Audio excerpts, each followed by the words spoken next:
Well, it's so big I can't even get it in shot, but yes, today we are checking out the Samsung AU8000 Crystal UHD 43-inch 4K television.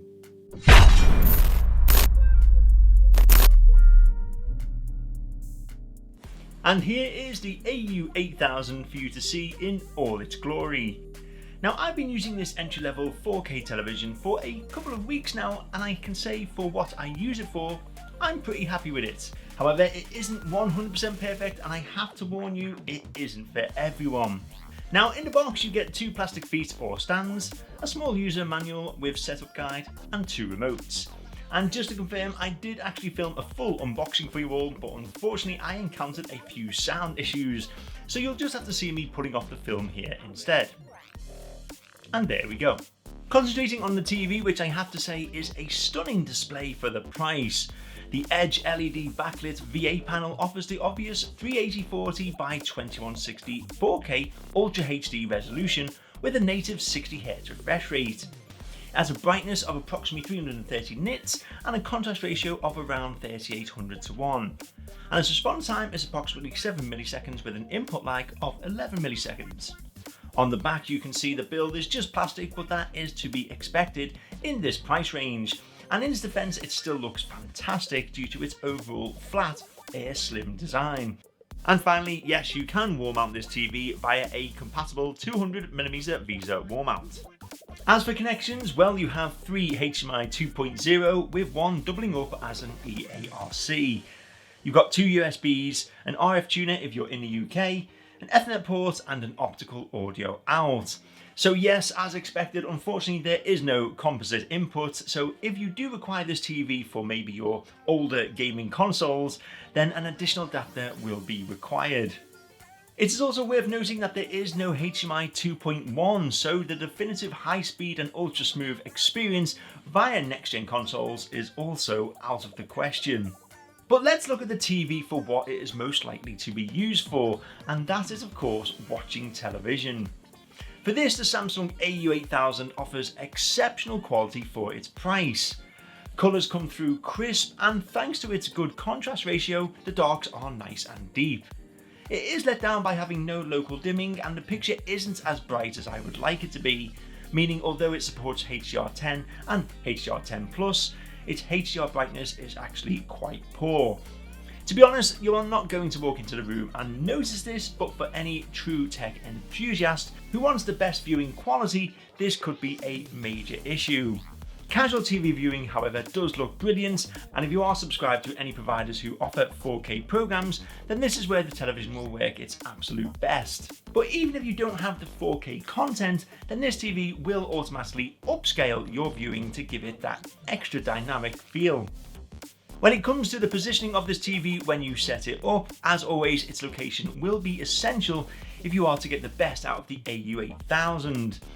Its screen does have a semi-gloss finish which can handle light reflections fairly well, but if you do have a strong light source nearby or behind you, then the display will pick it up. You can mount this TV to a wall via the pre-mentioned 200mm VESA wall mount, or if you are like me, you can just stick to the supplied legs. Now, speaking of the legs, they are just plastic, but I do like how they look. And of course, the most important thing is that they do provide peace of mind for securing your TV.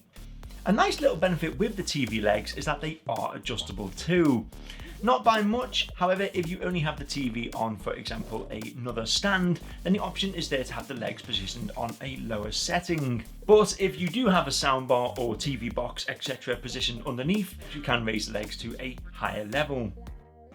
As this is a VA panel, then the viewing angle is also something to think about when positioning, as it is quite narrow and you do see a slight decrease in the colours and brightness levels the more you move off centre.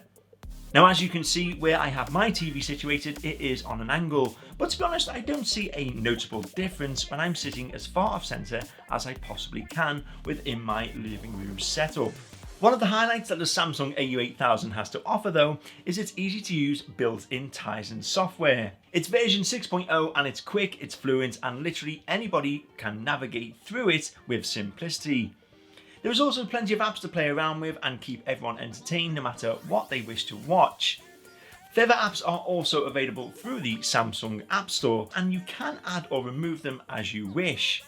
The most popular ones, such as Netflix, do come pre-installed, and there is also a web browser which I find particularly useful, and given its limitations with it being on a TV and guiding the mouse around via the remote, it does pretty well. Now moving on to sound, well, as expected in this price range, the AU8000 does what it can. The sound quality isn't the best, but having a nice little play around, you can make it better. There are features such as adaptive sound, which will automatically adjust the volume for you between program changes and where your TV is positioned. It also does support Dolby Atmos speakers, so if you happen to have a pair lying around, then you can hook them up. Personally, I prefer adaptive sound off, and although I only use this TV for occasional viewing, if you do want to upgrade the sound quality to match your 4K excellence, then a little soundbar to maybe sit underneath is recommended. For gaming, well, there is good news and bad news. Luckily, the good news is that you don't have to be put off by the 11 millisecond response time, because Samsung have included a low latency mode, which basically means when the TV detects a gaming console is connected to it, it will automatically switch to gaming mode to keep the input lag as low as it possibly can. Of course, the bad news is that the TV's refresh rate is only 60 Hz, so this could be a put-off for anyone who wants that brilliantly smooth 120 Hz gameplay. For me, however, if it's the PlayStation 4, Nintendo Switch or my classic PlayStation 3, there is a huge noticeable difference if you are upgrading from a classic HD TV to this particular model. And I do feel for the price, gaming not only looks exceptional, but works with outstanding smoothness. So it's a 60 Hz television with pretty good viewing angles, low latency mode, great contrast ratio, but what about the smooth motion? Well, when I've had the football on, I personally haven't noticed any juttering. Films with fast action, again, I've not noticed any problems. However, that might not be the case for everyone. But should this problem arise, Samsung have supplied a little feature in the settings where you can reduce jutter if you happen to notice it. Now, of course, this can lead to the classic soap opera effect, which doesn't bother me, but it is something to think about. But is this TV right for you?